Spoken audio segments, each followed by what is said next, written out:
চশমা museum, a house of world class, জলট্যাক মোড়, বহরমপুর মডার্ন হোটেলের সামনে। কয়েকদিন আগে মুম্বাই যাওয়ার কথা ছিল, কিন্তু সেদিন থেকেই এলাকার বাসিন্দারা তাকে দেখতে পাচ্ছেন না। কিন্তু সোমবার সকালে ওই যুবকের ঝুলন্ত গলা পচা দেহ মিলল বাড়ি থেকে। ঘটনাটি মুর্শিদাবাদ জেলার ভরতপুর থানার মদনপুর গ্রামে। বছর 26-এর মৃত যুবকের নাম রাহুল মীর। এই ঘটনায় গ্রামে চাঞ্চল্য ছড়িয়েছে। পুলিশ দেহ উদ্ধার করে ময়নাতদন্তের জন্য পাঠিয়েছে। আত্মহত্যা না খুন খতিয়ে দেখছে পুলিশ। প্রায় 9 মাস আগে ওই যুবকের বিয়ে হয়েছিল গ্রামে, কিন্তু বিয়ের পর থেকেই সংসারে অশান্তি নেমে আসে। আসলে এটা ওর শ্বশুর শাশুড়ি আর বউ জ্বালাতনের জন্য এটা আত্মহত্যা করেছে। ওরাই করেছে। বডিটা গ্যাস করছিল, তার জন্য পড়ে গেছে। কোথায় থেকে? বাড়ি থেকে, নিজের বাড়ি থেকে। শ্বশুরবাড়ি মদনপুর গ্রামে। সব সময় জ্বালাতন করতে হবে।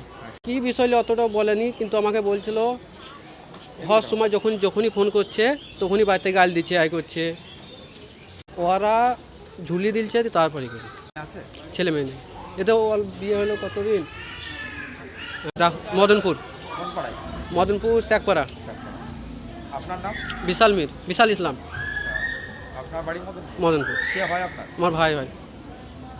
কি চাইছেন? ঘটেছিল বলতে এটা আমার ভাইপো হচ্ছে, রাহুল মীর নাম।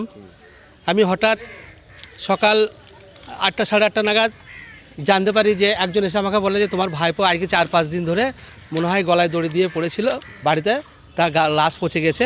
আমি শুনেই তুরন্ত ছুটে আসার পরে দেখি যে প্রচুর লোক, এবং তারা এসে শুনলাম নাকি পাড়ার প্রতিবেশী যারা আছে তারা ওই বাইরে থেকে তালা মারা ছিল।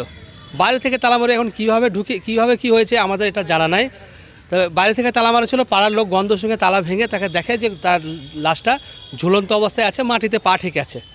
মাটিতে কিন্তু পা ঠেকে আছে, একটা সামান্য সরু দড়িতে ঝুলছে আর মাটিতে পা ঠেকে আছে। এই অবস্থাতে খুব লাশে সব পোকা দুর্গন্ধ হয়ে গেছে। কবে থেকে এটা হয়েছে আমরা কিন্তু কোনো পেছি না। তারপর পুলিশকে খবর দেওয়া হয়, পুলিশ আসলে পরে তখন সেই লাশ এখন থানাতে নিয়ে আসা হয়। কিন্তু আমাদের সন্দেহ যে বাইরে থেকে তালা মারার থাকার পরে এই যে কিভাবে এই ঘটনাটা ঘটলো, সেটা আমরা পুলিশের কাছে সঠিকভাবে যেটা তদন্ত হয়, কিভাবে হয়েছে, এটা অ্যাটেম্প্ট টু মার্ডার না আত্মহত্যা, সেটা আমরা পুলিশের কাছে আবেদন করব, যাতে এটার সঠিক তদন্ত হয়।